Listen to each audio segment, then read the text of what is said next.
một mang chỉ một mang hậu này có tua sa bài ruồi thật bài đọc bờ ruồi po bên neo ta này pa penak mon lah cái niệm cái nhớ này cái thor mà nốt cứ được nằm dịch giặt hạt cho hơi dương mệt lại lùi hơi hơi hơi thoáng quá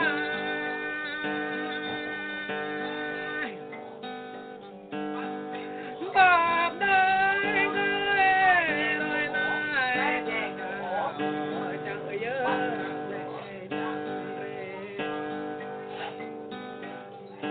hơi hơi hơi thoáng quá ngọt lên đang lên nhớ chặt bờ đình có sang cao hành có yên chung có lệ mùa đêm có hành có yên món ta có lệ bỏ đeo có lệ nhung có người chân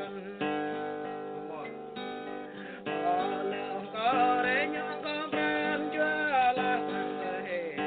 mình có một đẹp nam vui hơi hơi thoáng quá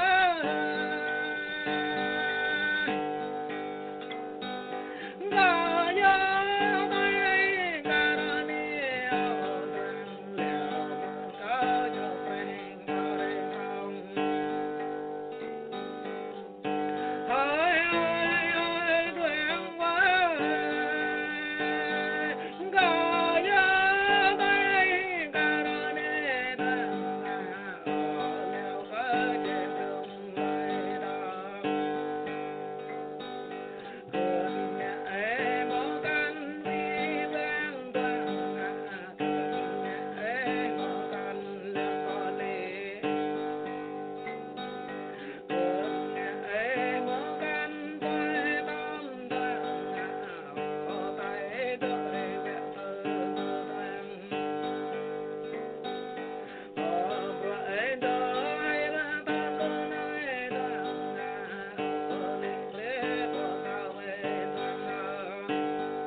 có